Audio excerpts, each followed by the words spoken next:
Assalamualaikum warahmatullahi wabarakatuh. Dalam video ini, kita akan mengeksplorasi kisah yang luar biasa tentang perubahan yang mengagumkan dalam kehidupan seorang pria bernama Bahram Al-Majusi. Pada awalnya, dia terjerumus dalam perilaku yang tidak terpuji, bahkan sampai menggauli dan menikahi anaknya sendiri. Namun, takdirnya mengalami perubahan mendalam ketika ia mendapatkan salam istimewa dari Rasulullah melalui mimpi. Bagaimana kisah selengkapnya? Tonton video ini sampai habis agar tidak sesat. Pada suatu ketika Abdullah bin Mubarak tengah menjalani ibadah haji di Hijr Ismail, sebuah peristiwa luar biasa membekas dalam ingatannya. Di tengah ketenangan, di dekat Ka'bah yang mulia, Abdullah terlelap dan memasuki alam mimpi yang penuh dengan makna mendalam. Dalam pengalaman mimpi tersebut, Abdullah bin Mubarak merasakan kehadiran sosok yang sangat agung, tak lain adalah Rasulullah Muhammad. Rasulullah muncul dalam mimpi dengan pesan istimewa yang ditujukan khusus untuknya. Beliau menyampaikan, "Ketika kamu kembali ke Baghdad, singgahlah di kampung ini, temui seseorang bernama Bahram Al-Majusi, sampaikan salamku, dan beritahu bahwa Allah meridhoi perbuatan yang telah ia lakukan." Abdullah bin Mubarak terbangun dengan perasaan bercampur aduk, menyadari pikirannya dipenuhi oleh pesan luar biasa dari mimpi yang baru saja dialaminya.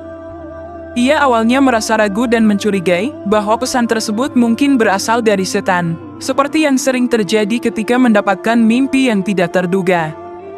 Untuk mengatasi keraguan tersebut, Abdullah bin Mubarak segera melakukan wudhu, menjalankan salat, dan bahkan melakukan tawaf di sekitar Ka'bah dengan sepenuh hati.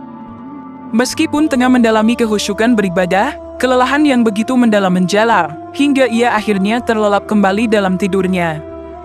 Di dalam mimpinya yang kedua, pesan yang sama datang kepada Abdullah bin Mubarak, tidak hanya sekali, melainkan 3 kali. Rasulullah menyampaikan pesan yang sama pada setiap mimpi Abdullah, menegaskan bahwa ini bukanlah sekadar mimpi biasa, melainkan sebuah pesan yang jelas dan tak dapat disangkal.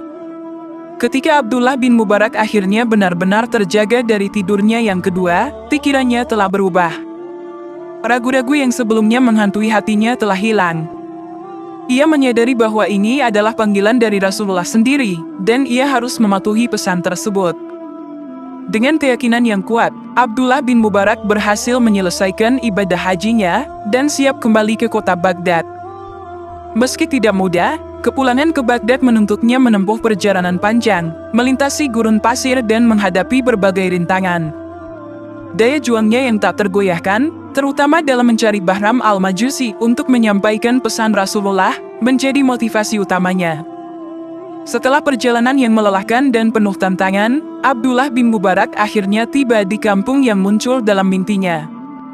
Dengan tekun, ia mencari alamat Bahram Al-Majusi, seorang pria yang mungkin memiliki peran penting dalam menyampaikan pesan Rasulullah. Di sudut kampung yang sederhana, akhirnya ia bertemu dengan seorang pria tua. Dengan penuh harap Abdullah bertanya, "Apakah kamu Bahram Al-Majusi?" Laki-laki tua itu dengan tenang menjawab, "Iya, aku adalah Bahram Al-Majusi."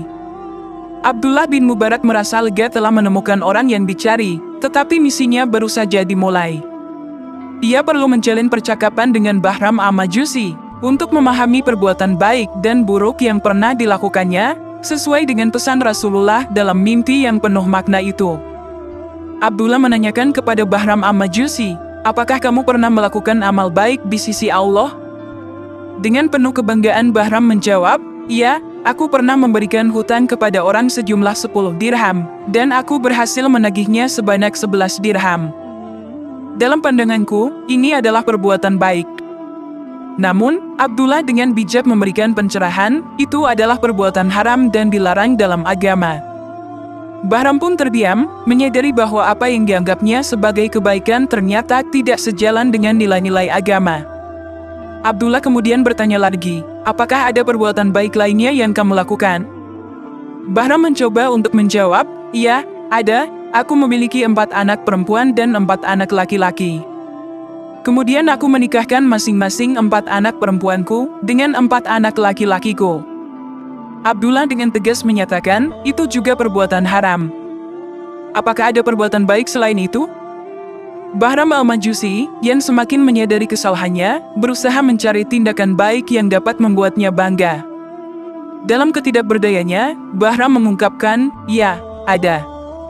Aku memiliki seorang putri yang sangat cantik. Namun, aku merasa sulit menemukan seorang pria yang setara dengannya. Akhirnya, aku memutuskan untuk menikahinya sendiri, dan mengadakan sebuah pesta mewah pada malam tersebut, yakni malam pertamaku dengan anakku." Pada malam yang bersejarah itu, lebih dari 1.000 orang Majusi hadir untuk merayakan momen tersebut. Abdullah bin Mubarak mengungkapkan, itu juga perbuatan yang haram dan sangat dilarang dalam agama. Abdullah menggelengkan kepala, menyadari bahwa dari semua perbuatan yang dianggap baik oleh Bahram, ternyata tidak ada satupun yang memenuhi standar untuk mendapatkan ridho Allah dan salam dari baginda Rasulullah. Abdullah melanjutkan pertanyaannya, "Wahai Bahram, apakah masih ada kebaikan lain yang pernah kamu lakukan?" Dengan serius, Bahram tampak tengah merenung, berusaha mengingat setiap tindakan baik yang pernah dilakukannya. Tak berapa lama kemudian, Bahram pun mulai berbagi kisahnya saat ia bertemu dengan seorang wanita muslimah. Bahram Al-Majusi memulai ceritanya, "Pada malam hari di mana aku menjimat anak perempuanku itu, seorang wanita muslimah menyalakan obornya lewat oborku. Kemudian ia pulang dan memadamkan obornya. Kemudian Bahram meneruskan, lalu aku menjimat anak perempuanku untuk yang kedua kalinya. Tiba-tiba, aku melihat wanita muslimah itu menyalakan lagi obornya melalui oborku. Kemudian ia pulang dan memadamkan obornya lagi." Bahram menceritakan lebih lanjut, "Kemudian aku menjimat anak perempuanku untuk yang ketiga kalinya. Kemudian wanita muslimah itu menyalakan lagi obornya melalui oborku, kemudian ia pulang dan memadamkan kembali obornya. Kemudian terlintas kecurigaan dalam diriku, mungkin saja wanita muslimah ini adalah seorang mata-mata yang berniat mencuri. Tanpa ragu, aku memutuskan untuk mengikuti jejaknya dengan hati-hati. Aku menyaksikan langkah-langkahnya menuju rumahnya, di mana ia bertemu dengan anak-anak perempuannya. Sambil menangis, anak-anak perempuan itu bertanya kepada ibunya, 'Oh ibu, apakah engkau membawa sesuatu untuk dimakan? Rasa lapar dan kelelahan benar-benar menguasai kami saat ini.' Wanita muslimah itu, yang dalam riwayat lain disebutkan sebagai seorang janda miskin, meneteskan air mata dan berkata, 'Aku malu kepada Allah, jika aku meminta kepada selainnya, apalagi kepada musuh Allah, yaitu orang Majusi.' Setelah mendengar ucapannya, aku langsung pulang ke rumah, mengambil nampan besar, dan mengisinya dengan makanan yang berlimpah. Selanjutnya, aku menuju ke rumah wanita muslimah tersebut untuk memberikan makanan itu.